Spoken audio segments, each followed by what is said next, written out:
네, 안녕하세요. 반갑습니다. 캡틴입니다. 자, 오늘은 단기적인 비트코인 흐름에 대해서 간단하게 말씀을 드리고, 그리고 추가적으로 오늘 주요 브리핑 중에서 과거 미국 대선 시점과 비교를 해서 대선 전후로 어떤 흐름들이 나왔는지를 이렇게 말씀을 드렸었죠. 관련 내용들을 또 영상을 통해서도 풀어서 또 설명을 드리도록 하겠습니다. 먼저 영상 시작하기 전에 좋아요와 구독 한 번씩 꼭 눌러주시기 바라고요. 한 주의 시작이라고 할 수 있는 것은 그 주 월요일에 시작된 주봉의 시가 구간이 가장 중요합니다. 그래서 특히 이제 현물 거래보다는 이 선물 거래가 이제 거래 대금으로 따졌을 때 훨씬 더 압도적으로 많기 때문에 우리가 선물 흐름을 또 중요하게 보는 건데요. 특히나 CME 거래소의 이 갭 구간이 이제 월요일마다 형성이 되는데 보통은 이제 주말 동안에 변동성이 강했을 때 갭이 만들어지게 됩니다. 이 갭 구간은 결국 강한 지지와 저항 역할을 하게 되는데요. 지난주 같은 경우 이 갭 구간의 위치는 대략 68.2K 구간과 그리고 하단 67.2K 구간이라는 것을 또 알 수가 있습니다.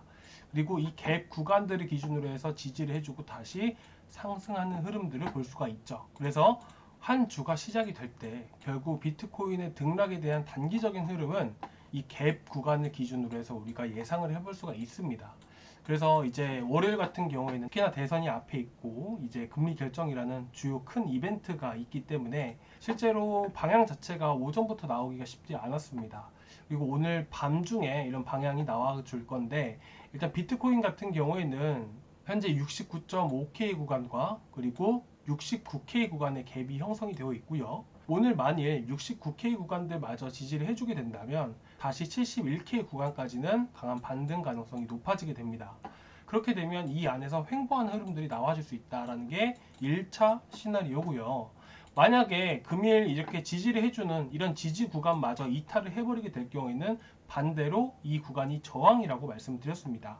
자, 그렇게 되면 어디서 지지를 해주냐? 저번 주에 형성이 되었던 이 CME 갭 구간을 기준으로 해서 강한 지지가 형성이 됩니다. 그래서 현 위치에서 이탈을 하게 될 경우에는 68.2K 구간을 기준으로 해서 지지 구간이 형성이 되고 그 다음으로는 67.3K 구간을 기준으로 해서 지지 구간이 형성이 됩니다. 그래서 현 위치에서 만약에 이탈을 해버린다 그러면 변동성이 상당히 많이 강한 흐름이기 때문에 우리가 67.3K까지는 열어두고 봐야 된다라고 말씀을 드리고 싶고요.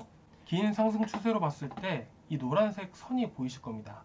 이 상승 추세 안에서 계속해서 상승과 하락을 반복하면서 꾸준히 비트가 상승하는 걸 보실 수가 있을 겁니다. 그리고 이 초록색 선이 최근 하락 추세를 돌파하면서 상승 추세로 전환됐던 이 변곡 선인데 이 구간들은 현재 66K 구간에 현재 형성이 되어 있고요.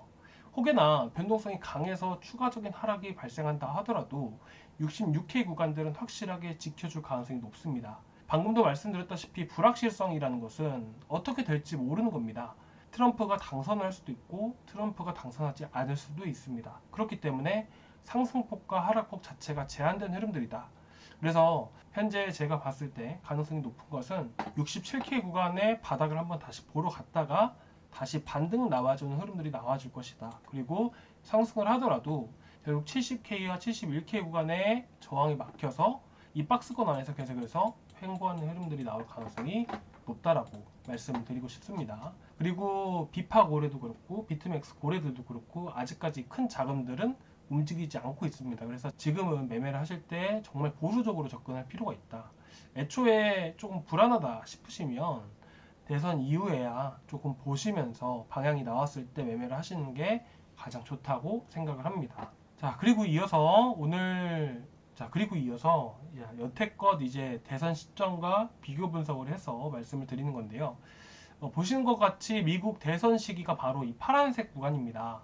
이 파란색 선이 보이시죠? 그리고 이 하얀색은 전체 코인 시총입니다. 어떻게 보면 항상 대선 전에는 전체 코인 시가총액이 증가를 했고 그리고 비트코인 도미넌스의 상승이 이어졌습니다. 비트코인 도미넌스가 상승을 하고 전체 코인 시총이 증가를 한다는 것은 쉽게 말을 해서 알트코인이 아닌 비트코인으로만 자금이 쏠리는 현상입니다. 그리고 대선 이후에 보게 되면요. 전체 코인 시총이 증가하면서 동시에 비트코인 도미넌스가 하락을 합니다. 이어서 알트코인 도미넌스까지 상승을 하게 되죠. 이 시기가 바로 비트코인이 아닌 알트로 자금이 많이 쏠렸다라는 부분들이에요. 이제까지 과거 두 차례밖에 없긴 했습니다. 하지만 전체적으로 같은 흐름들을 보여줬고요. 며칠 전 비트코인 도미넌스 역시나 마찬가지로 60%를 돌파를 했고 알트 도미넌스는 또 하락을 했습니다. 물론 이런 흐름들이 나오다 보니까 당연히 불장이라 느낄 수도 없고요. 수익 보기도 매우 힘들었죠.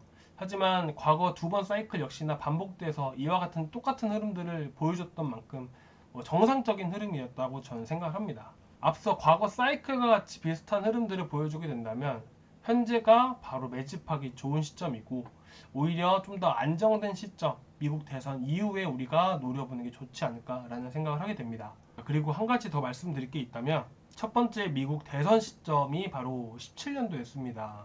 그 당시에 여러분들 기억나실지 모르겠지만 트럼프가 대선에 나오게 되면서 오히려 암호화폐에 대해서 적대적인 스탠스를 취했습니다. 하지만 오히려 비트코인은 더 많은 상승력을 또 보여주고 있었고요. 지금은 암호화폐에 대해서 친암호화폐 정책을 펼치고자 노력을 많이 하고 있는데 사실 누가 되든 간에 대선이 끝나고 나면 결국 암호화폐 산업이라는 게 지금 고도 성장하고 있는 만큼 어느 누가 집권을 하게 되든 암호화폐는 충분히 더 큰 성장을 할 수 있을 거라고 믿고 있습니다. 추가적으로 앞으로 유동성 공급 자체가 계속해서 앞서 이런 이벤트들이 충분히 있고 미국 증시에 비해서 상대적으로 저평가되어 있다고 저는 생각을 하고 있기 때문에 충분히 대선 이후에 방향 자체가 상승 추세로 이어지면서 또 좋은 흐름들을 보여줄 거라고 생각을 하고 있습니다. 너무 우려하지 마시고요. 이제 대선이 얼마 안 남았습니다. 정말 코앞입니다. 조금만 더 힘내주시고 방향이 나오면 시장 흐름에 따라서 잘 대응해서 또 좋은 수익 드리도록 하겠습니다. 감사합니다.